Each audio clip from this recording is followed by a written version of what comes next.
And headlines coming in on the escalating mortgage fraud accusations and controversy embroiling Federal Reserve Governor Lisa Cook, who President Trump fired. Cook's lawyer, Abby Lowell, in a new court filing, is trying to blame the Biden White House, trying to pin it on the Biden White House and the U.S. Senate themselves for not catching Cook's mortgage fraud allegations, claiming they did not vet her enough after she listed 3 homes as her principal residences.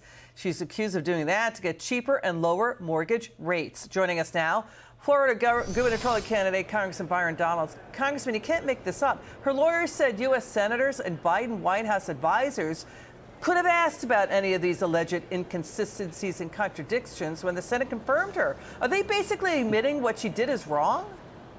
Yeah, that's basically an admission trying to pass the buck on somebody else. Look, here's the deal.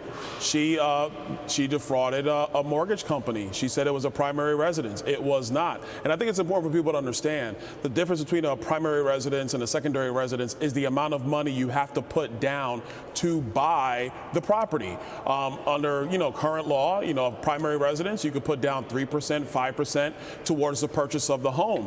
But when it's secondary property, you got to put down at least 20%. So we're talking about hundreds of thousands of dollars that she did not put down when she lied on a mortgage app saying that it was another primary residence. The fact that the Biden administration didn't catch her or didn't question it just demonstrates once again how inept the Biden administration was. But that does not mean that the president of the United States, Donald J. Trump, does not have cause to remove her. I mean, critics are saying if she can't honestly fill out a simple mortgage application, she's got no business voting on whether or not interest rates should be raised or lowered. She's lost the trust of the public. She listed 3 properties in various documents as her primary residences in Michigan, Georgia, and Massachusetts to get lower rates.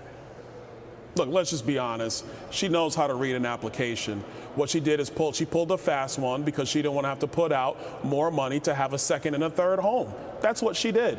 And so the Trump administration, which is holding everybody accountable, caught it, and then they're doing what they're supposed to do. They're holding her accountable as well. No more, no less. The reason why she's upset is because she got caught.